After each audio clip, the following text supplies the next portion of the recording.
ভারতের বিপক্ষে দুটি টেস্ট ম্যাচ এবং 3টি টি-20 ম্যাচ খেলতে রোববার দুপুরে দেশ ছাড়লেন ক্রিকেটাররা। দুপুর 1:05 ফ্লাইটে হজরত শাহজালাল আন্তর্জাতিক বিমানবন্দর ত্যাগ করেছেন ক্রিকেটাররা। দলের সঙ্গে এদিন 15 জন ক্রিকেটার গিয়েছেন।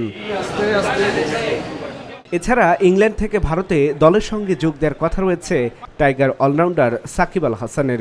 এদিকে দেশ ছাড়ার আগে যে তার পরিকল্পনার কথাই জানালেন টাইগার অধিনায়ক নাজমুল হোসেন শান্ত। এদিন নাজমুল বলেন, পুরো দল হিসেবে খেলাটা গুরুত্বপূর্ণ। তারা চেষ্টা করবেন যাতে ভালো ক্রিকেট খেলা যায়। বাংলাদেশ দল জিতুক, এটাই পরিকল্পনা। সেই লক্ষ্যেই তারা মাঠে নামবে। সর্বোচ্চ চেষ্টা করবেন দলের হয়ে অবদান রাখার। ভারত সিরিজ চ্যালেঞ্জিং হবে দাবি করে শান্ত বলেন, এই সিরিজটা তাদের জন্য অনেক চ্যালেঞ্জিং হবে, কারণ তারা বাংলাদেশ থেকে র্যাঙ্কিংয়ে অনেক এগিয়ে।